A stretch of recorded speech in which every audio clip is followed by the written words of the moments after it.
talking about a security situation. Okay, you check, I have rephrased. Not insecurity, security situation. Yeah, wonderful. Okay. Good to hear. There are those who say it's an insecurity situation. Of course, they are entitled because it depends on what they feel. Now, let's look at some of the messages that you have sent in. Now, Dr. Atuedu, a regular, contributor to this show, sends this message from Evans, Georgia in the USA. He says that, I think Ghanaians are aware of how long they have lived with armed robbery, but they are scared that the phenomenon is becoming complex and we need to reverse this trend. It is glaring intelligence gathering that is suffering some deficiency, and that area should be improved. There is a relationship between decrease or increase in foreign direct investment to a country and peace. We are competing in a global economy. We need to respect ECOWAS protocols, but we also need to check the influx of guns, circulation of guns in the sub-region. Crimes are becoming sophisticated, and our national security should be strengthened to reduce these scary crimes. The government must act swiftly on what appears to be organized armed robberies. We need more action and less talking. What appears to be organized armed robberies. That's an interesting point because that's what some people feel. And you have heard the former President Rawlings also make some suggestions in that regard. And there are people who are angry about his comments, particularly his own party people. Now, this is a security expert. He says that the crime of armed robbery tends to increase after major mass festivities such as Christmas. Okay, so he says we should be looking at what the minister referred to, that after Christmas, then there appears to be an upsurge. Major festivities such as Christmas. This is largely because the armed robbers, particularly the career criminals, have a compelling need to replenish their expended stock of cash and other resources. Interesting views there. I've got a couple more to share. I said I'll dedicate some time to share your messages. Kwame Esiedu Sapong, also a regular contributor to the show, says, in life, perception is important and so is data. Many argue that in terms of data, crime hasn't increased significantly year on year. However, none can deny that in terms of sophistication, the boldness and dexterity of criminals has. Secondly, thanks to proliferation of social, print, and electronic media, information is churned out much faster than in the past. I believe this change is what is fueling the sense of insecurity. It will therefore be disingenuous if that perception is ignored. Okay, he calls himself village drunkard. So he says, on this occasion, we should take him serious. He's not drunk. I like that. Another regular, contributor, YKA Ansayeboa, says, not all national crises trigger a state of emergency immediately, but the response of the authorities will suggest so. This is no exaggeration. The IGP's response states so, and even government's response cements that. If we have suffered from this menace, you will be measured in trivializing the situation. If you understand security responses in the field, considering how armed robbery is getting rampant during broad daylight in Ghana, that triggers insecurity to the public. To make the people feel secure after such traumatic daylight armed robbery require immediate beef up of security around hot spots according to intelligence, in the reactive short term, as proactive measures are being rolled out to address the situation. That is the reality and fact of the matter. Kwabena Odro Kwating in Albany, New York, says the current perception of security in Ghana is total anarchy. Isn't the number of one job of any government is to provide security to its is the number one job of any government to provide security to its people? Clearly, this government is failing at it. The hooliganism of the so-called Delta and invisible forces has morphed into daring broad daylight armed robberies. Our police need to step up as well. Things are scary out there. Okay, you are not in the country, but that's how you feel. Perception. F.O. Newton from Mankraso says, it's about time the president called for a state of emergency on these daylight armed robbery cases in recent times. The country is now insecure for us, the ordinary citizens, and even the IGP and his men are running for cover for lack of logistics. Ghana is no more safe under President Nana Akufo-Addo.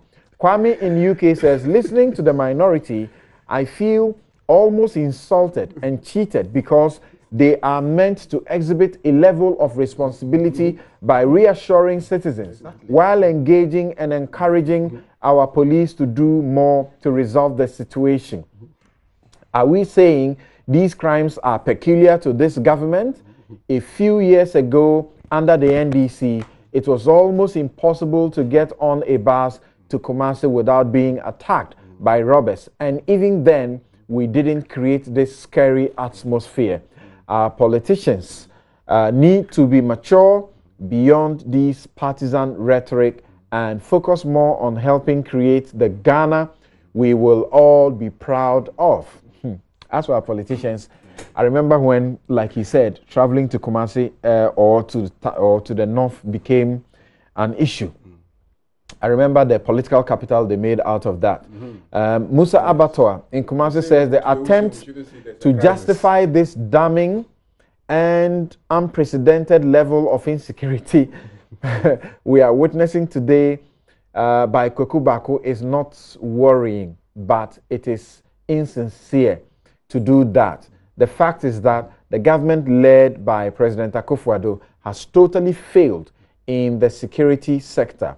The security apparatus must critically examine their intelligence setup and work to curtail this menace. Sofoya Musa in Kumbungu says that for anyone to feel that government has lost control of the security of the country is not only misleading but mischievous. Even the most sophisticated countries like US and Germany sometimes record incidents of insecurity. So Ghanaians should be patient and allow the government to deal with the recent lawlessness in the country. There is no cause for fear and panic. I'll take the last one from Spike in Ohio. He says, truth be told, that the security agencies are all toothless bulldogs. The armed robbers are ahead of the security agencies in terms of intelligence and strategy. There are many square pegs in round holes. Until the right people are employed, only heaven knows when these frightening robberies will be halted. Okay. There are a lot more of you who are sending in messages, but this is all we can take for now. And let's now bring in the issue of the Ghanaian, troop. Is it troop? Troops. Yeah, who are supposed to be on a UN mission in South Sudan and who are accused of sexual abuses or and are being recalled. We are told that a team has been sent or will be sent to examine the situation and decide on what to be done. I can trust that I can get you to deal with this in 2 minutes each. I start with Kweku on this. How did the news come to you about these disturbing development? Because our security agencies have been known to put Ghana on the map, particularly the police, when they go on these missions. Well, we have a reputation, a very credible one, in terms of peacekeeping. This began as far back as 1960 in the Congo, and we've proved it. We're very well recognized by the international community. But you see, I know this particular thing we are talking about, I haven't seen the report, but I believe in it because I've heard the experts and analysts who have assessed the report talking about it, and I've read some few things in the media. They've definitely, if what we are being told they did is true, then they've breached certain UN standards and protocols and things. There's a procedure, a code of conduct and all that. So that is not in dispute. That is, if it turns out. Yes. After all, I think it's subject to investigations. Yes, subject to investigation. Just listen quickly to ACP Eklu, what he had to say about the development. ACP Eklu, let's listen to him. There are two levels of punishment. The UN itself has its own punishments per the MOU. Internally, there are also disciplinary actions that will be taken against the officers involved. If it is a crime that the law says can be punished anywhere, they will face court action. But if it is not a crime but a misconduct, then there are also rules and regulations for taking them through internal service inquiry disciplinary procedures. Yeah. We would wait for the investigations. We're also sending a team there to have a full understanding of the situation and see what can be done to correct it immediately.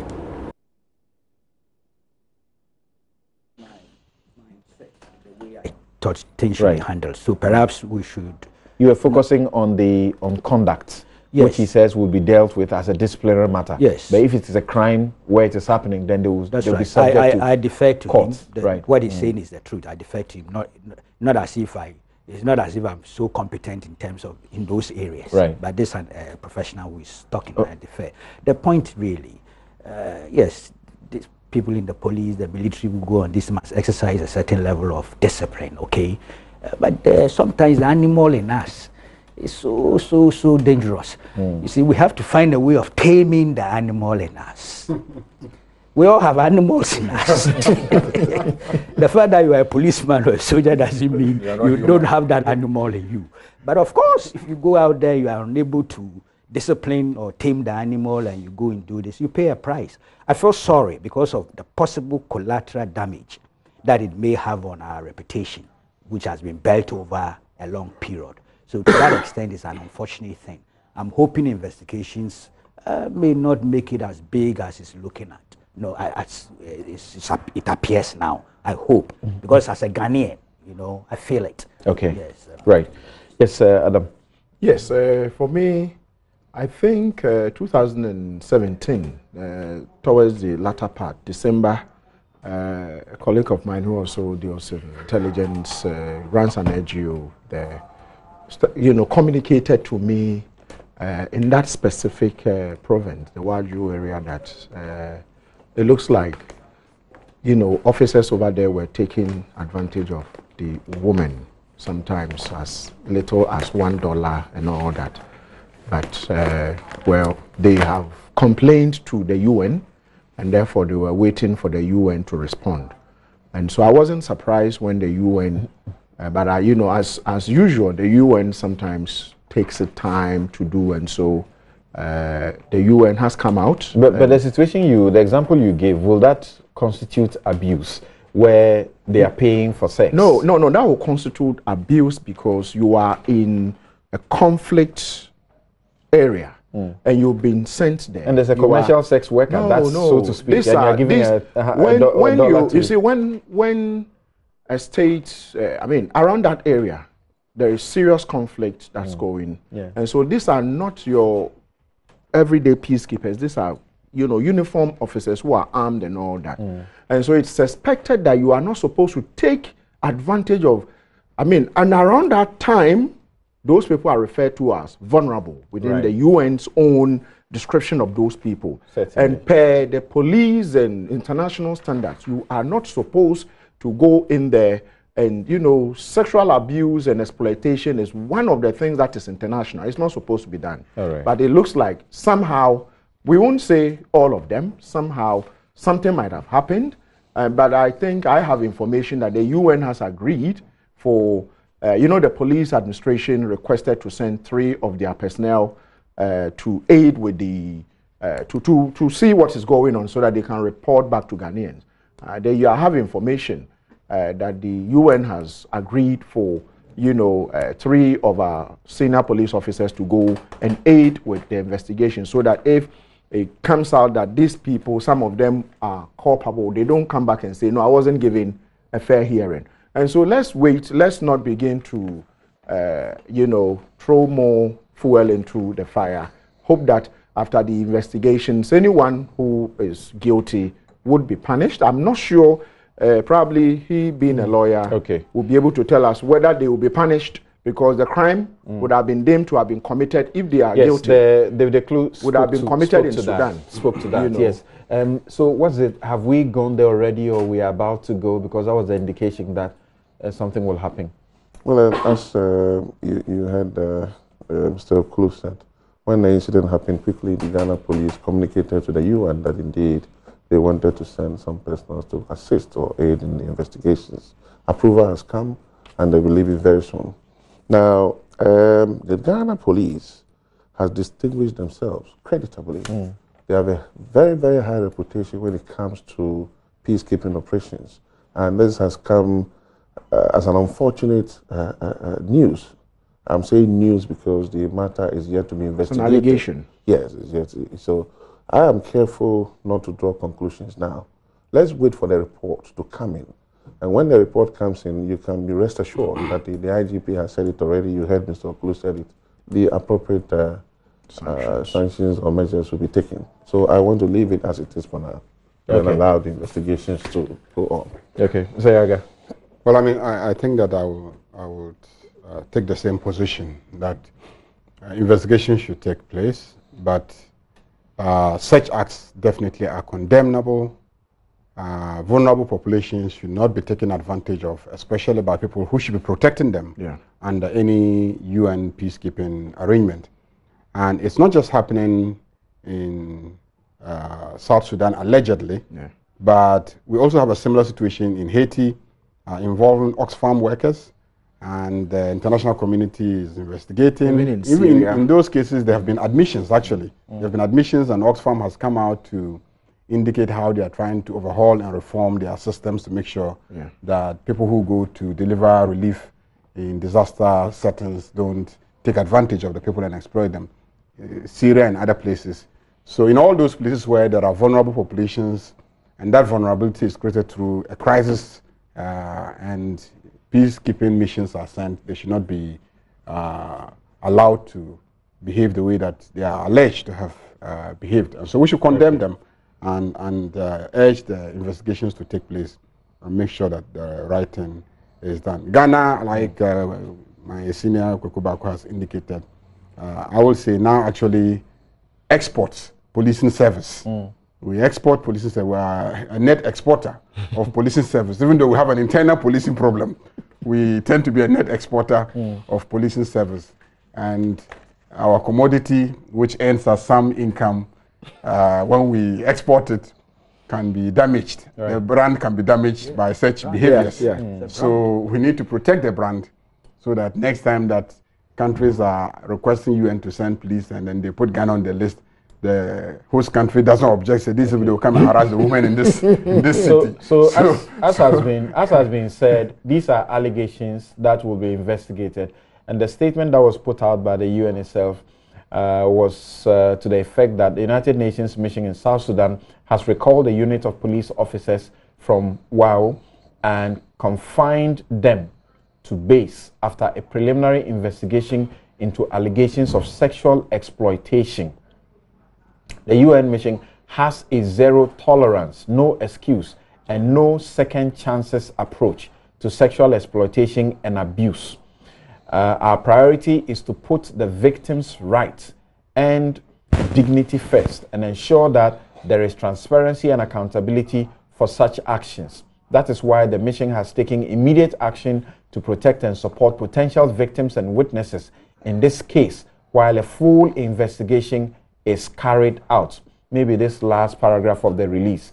On February 8, a complaint was received alleging that members of the Ghanaian formed police unit, that's FPU, were engaging in sexual activity with women living at the UN Protection of Civilians site in Wau. An investigation was immediately launched by the Office of Internal Oversight Services, an independent office within the United Nations.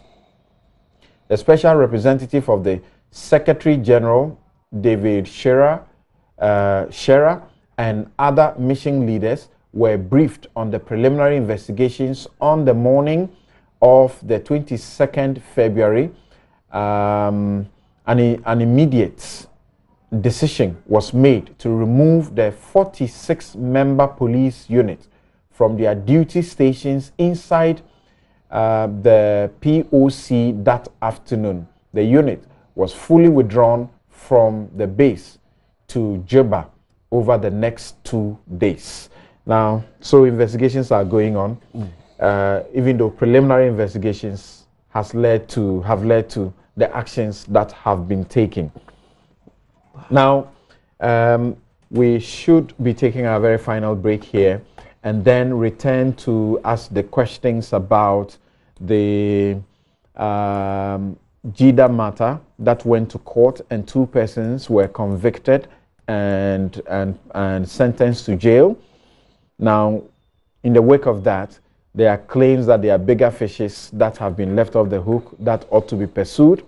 But beyond that, there is an NDC MP, Neil Lante, who has said that if the NDC want power, they will free their own.